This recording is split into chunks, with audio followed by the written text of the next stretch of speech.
คันผู้บ่าวอยากได้เฟซได้ไลน์นี่บ่ได้บ่ได้ใครว่าอยากได้ลายให้ก็ได้อยู่แต่มันทันได้ตั้งโอ้ยังบ่ได้ตั้งโดยถ้าว่ามีผู้อยากได้นี่ก็สามารถตั้งให้ได้เนาะโดยมาเบิ่งเนาะถ้าผู้ใดสนใจอยากล่มโอ้อยากล่มเนาะทุกคนน้องอยู่ไสก็ตอนนี้นะบ้านน้องอยู่ใดก็นี่บ้านน้องชื่อบ้านหยังก็บ่บ้านน้องไงอยู่นาจรีตบ้านนาจะรีเนาะโดยมีผู้สนใจนี่ก็พร้อมที่จะล้มเนาะโดยถ้าว่ามีคนอายุหลายนะเอ็นดูหักเพลงแบบลูกแบบหลานนี่ได้บ่ได้ได้เนาะโดยเฮียนเคยเข้าโรงเรียนบ่เคยเฮียนฮอดไสฮอนมสองฮอดม.2ถือว่าอ่านได้เขียนเป็นบ่เนาะอ่านได้เขียนเป็นภาษาไทยก็ได้บ่กะพอได้พอได้เนาะโดยโดยเนาะทุกคนถือว่าถ้าว่าหนุ่มไทยเพิ่นเข้ามาจีบนี่ก็ถือว่าได้เนาะบ่ว่าสิเป็นการเขียนแล้วเวลาลมผู้บ่าวเนี่ยน้องสะดวกลมช่วงใดเนี่ยช่วงใดก็ได้เวลาเฮ็ดงานก็ได้บ่ได้บ่ได้เฮ็ดงานบ่ซะกะเฮ็ดอยู่แต่กะช่วงออกไปพักเที่ยงโอ้แต่ว่าเวลาเฮ็ดเวียกเฮ็ดงานนี่คือลิ้นโทรศัพท์บ่ได้เนาะโดยอืมโดยได้เงินมานี่จังได๋ใช้จ่ายผู้เดียวแบ่งให้แม่นำโดยจักคนอยู่เฮือนกับน้องตอนนี้อยู่เพื่อนกับแม่2คนพ่อไปซะพ่อแยกทางกันเลยปัจจุบันนี้อยู่กับแม่อยู่2คนเนาะโดยเป็นลูกสาวเดียวพร้อมบ่นี่โดย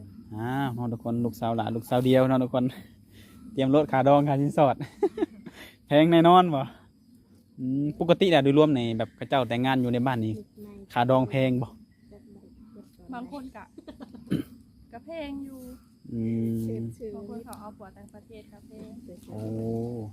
ถ้าน้องนี่น้องอนาคตแบบอย่าแบบยังได้คู่ชีวิตเนาะเป็นสามีนี่คนลาวคนไทยคนต่างประเทศนี่คนทางไหนก็ได้เลือกบ่ได้บ่เลือกบ่ได้ ก็ถือว่าทางใดก็ได้เห็นบ่เพราะว่าส่วนหลายเขาเจ้าจะได้แต่ผู้บ่าวต่างประเทศส่วนหลายเนี่ยแต่คนน้องนี่ทางไหนก็ได้เนาะยังไงสบายเรื่องนั้นตรงหน้าตานี่ก็พอเขาวัดเขาว่าได้เนาะบ่จำเป็นต้องว่าต้องรอต้องเลือดรูเนาะอย่างเช่นแบบผู้บ่าวเขามือมันกำลังฮิตเขามือนะมันจะมีทรงสั่งทรงเอทรงยังต่างๆไงนะมีอยู่บนในสเปคเนี่ยบ่มีสิเป็นทรงสั่งทรงเอทรงยังก็ได้มันบ่ตัวทุกคนน้องๆคนนี้เป็นผู้เจ้าผู้งามเนาะทุกคนเนาะหน้าตาดีแต่ว่าบ่เลือกเนาะบ่เลือกหลายว่าไงกัน หลักๆคือน้องคนหนึ่งกันจะได้คนนิสัยดีอะไรเนาะนิสัยดีแล้วก็มีความจริงใจเนาะทุกคน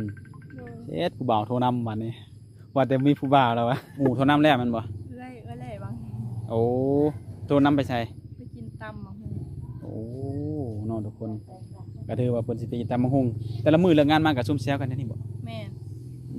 บ่ได้พากันไปแบบกินแบบจังได๋มาสร้างสรรค์นำหันนำหยังบ่ซะบ่ปกติแล้วน้องเป็นคนมักไปเที่ยวอยู่บ่กะท่านมามีบุญมีศีลกะไปท่านมาบ่มีกะอยู่เพื่อนเวลาไปบุญไปศีลนี่ผู้บ่าวบ่ได้แซวบ่ได้หยังบ่กะมีคือสิบ่เหลือแล้วเนาะโดยแต่ว่าจังได๋แบบแซวลิ้นซื่อๆแบบว่าแซวแบบบ่มีความจริงใจเนาะโดยเนาะทุกคนเพิ่นนี่ก็ถือว่าเป็นสาววัยรุ่นเนาะโอ้แม่ห่วงบ่ห่วงถ้าว่ามีผู้เอามาจีบนี่แม่ให้เข้าเฮือนอยู่บ่เข้าอยู่แต่ก็นั่งอยู่เนาะไหนบ่ให้เข้าเฮือนแบบว่าเอ้ยยืนอยู่พุ่นเด้อว่าอย่าเข้ามาใกล้อย่าเนาะแม่ห่วงเกินเหตุบ่แม่นเนาะคนละพักหัววะแล้วห่วงให้เจบ่ให้ไปลีนแต่ว่ามาดินเพื่อนหาหลายอยู่โดยแบบว่ามาแบบให้พ่อให้แม่เนาะเห็นได้เห็นหน้าเห็นตาเนาะว่าผู้ที่มาจีบลูกสาวนี่เป็นคนแบบใดบุคลิกแบบใดเนาะการเลือกเนื้อคู่นี่ต้องให้ผ่านหูผ่านตาแม่พร้อมบ่แม่แบบว่าลูกมักอยู่แต่ว่าแม่บ่มักนี่บ่ได้มันบ่ก็หลายอยู่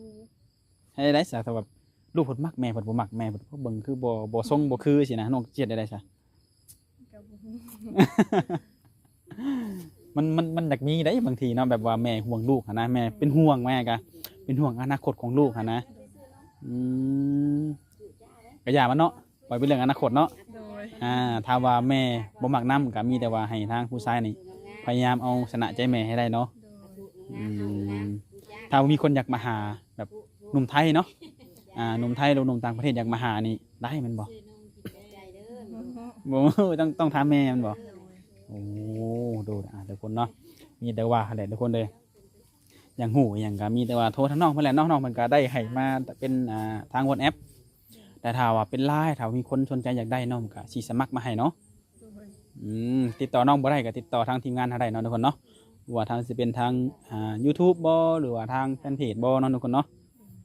ก็ติดต่อมาได้เนาะทุกคนถ้าน้องเองก็มีชื่อน้องจังไดก็น้อง สุนี น้องสุนีเนาะทุกคนเนาะทุกคนมันก็เป็นได้มีเฮ็ดงานแล้วหาเงินเลี้ยงตัวเองเนาะหรือว่าเลี้ยงแม่นํบ่ โดย แม่อายุหลายปานใดแล้ว ประมาณ45 45แม่เพิ่นก็เฮ็ดงานกันบ่ โบ ปัจจุบันนี้แม่ประกอบอาชีพหยัง เอาหลานเอาลูก โอ้หลานผู้น้อยนี้ โดย อืม เอาให้ปลาไปเฮ็ดเบียร์มีคนเอาให้ โอ้เอา โดย เนาะยังไงผู้บ่าวลมผู้มือเป็นโสดเงาแห้งเนาะทุกคนอืมถ้าว่าผู้บ่าวทางใดสนใจก็มาลมกับเพิ่นได้มาจีบเพิ่นได้เพิ่นยินดีลมถ้าว่าผู้ใดคุยดีคุยดูฮู้หมวดเพิ่นก็คุยนํเนาะถ้าผู้ใดคุยแบบคือคนเมาเหล้านี่ก็ห่วย สิคุยบ่อืม โดยทุกคนเนาะ คือผ่านมากับนี่ผู้บ้ามาหลินมาลบเรือนอยู่บ่เนาะ ก็มีแต่ผู้บ่าวหมู่แต่ก็บ่เคยลง ผู้บ้านอกนี่ บ่มี ผมมี โดย จิถามสิเคยมีแฟนบ่อะได้ใหญ่เป็นถามมาเนี่ย เคย เคยมีแฟนตอนอายู่จักปี พระเชตัวไป ผู้บ่าวตัว บ่าวตัว แฟนบ่ปกติผู้สาวหน้าตาดีต้องตัวผู้บ้าวนะ ครั้งแรกบ่เนี่ยถ่ายคลิป โดยครั้งแรก เป็นยังไงความรู้สึกตอนนี้ อาย อายสมมุติว่าอายไปสิถ้าว่าผู้บ่าวโทรมาแล้วเปิดกล้องคุยกันนี่ ก็ได้ บ่อายบ่ซะ บ่ บ่แม่นได้เปิดมาแล้วให้เบิ่งแต่หลังคาเนี่ยบ่ได้ได้ ก็ถือว่าเปิดเบิ่งหน้าเบิ่งตากันได้เนาะ โดย หายดอกเราสองคนเนาะ เอเนาะทุกคนเนาะก็ถือว่าเป็นครั้งแรกเนาะทุกคนในการถ่ายคลิปเพิ่นก็มีความอายนิดจักหน่อยอืมอืม สมมุติเปิดคลิปเปิดใจไปแล้วมีผู้สนใจเพิ่นอยากมาหลินมาเที่ยวมาสั่งสรรค์กันนี่ก็ได้อย่างดีเนาะมาเยี่ยมมายามนี่นะ โอ้โหก็ต้องถามเอง โอ้ เพิ่น ต้องถามแม่สก่อนเนาะ เพราะว่า ตัดที่จะเองเนี่ยบ่ได้โอ้ ลูกสาวแม่ห่วงกับธรรมดา ลูกสาวหล่าลูกสาวหล่าเนาะทุกคนเนาะผู้ใดสนใจอยากมาเป็นลูกเคยหลายเพิ่นก็ยินดีอายุ15 ปีนี่คือสิยังบ่พร้อมสละโสดดอกเนาะเบิ่งนี่กล้าว่าจักปีจังสิพร้อม ประมาณ9-3 ปี 19 20ปีเนาะถ้าว่าได้ถ้าบ่มีเนาะก็คือสิได้สิมีอยู่ดอกเนาะสำหรับผู้บ่าวแต่ปัญหานี่คือว่าน้องนี่สิมีความพร้อมหรือบ่เท่านั้นแหละโดย ก็คือเมื่อกี้มีคนโทรนำมีแต่มังหุง โดย สิถามสิก่อนเนาะแต่ละมื้อนะอยู่ในครัวเนาะเฮือนครัวซานนี่น้องจะอยู่ได้กินเป็นบ่ ก็เฮ็ดเป็น เฮ็ดเป็นมันบ่ โดย แกงหน่อไม้เป็นบ่ เป็น หลับเป็นหลับไก่ได้ ได้ แต่ละมื้อก็มีแต่น้องเฮ็ดบ่ บางมื้อก็คันว่าเข้ากลางเว้นก็มีแต่แม่ โอ้โดยออกมาถ่ายคลิปจังซี่แม่บ่ห่วงบ่ซะ บ่บอกไปแล้ว เพิ่นว่าแนวใด โนว่าไปรู้ โดยยันว่าเอ้ยบ่ได้เด้ยันว่าสิมีคนมาลมมาจีบมาหาบ่ได้แม่ห่วงนี่บ่แม่นเนาะดู บอ อ่ะ กไปแล้ว บอกแล้วก็ถือว่าแม่อนุญาตเนาะ โดย มีการถ่ายคลิปทุกคนมีแต่ว่ามาลุ้นนำกันให้ทุกคนเนาะว่าเพิ่นนี่สิได้ผู้บ่าวทั้งใดเป็นผู้บ่าวลาวคือกันบ่หรือว่าบ่าวไทยบ่หรือว่าต่างประเทศบ่เนาะ โดย ฮะผู้นำมีแต่ทุกคนเนาะ หมูแล้วแหละ จงไปหลายๆเด้อผ้าบ่น้อง หมูโทรนำเนาะ จะ ดี๋ยวตำบักหุงสิคลายเครื่องเลยเนาะ อืมเอ้าเนาะสิว่าได้ซะ โอเคจ้ะพี่น้องเนาะ ขอบใจเด้ออยู่ดีแม่ สบายดีทางน้องสุนี โดย โดยโอเคเข้าใจน้องลาสบายดี สบายดี ดี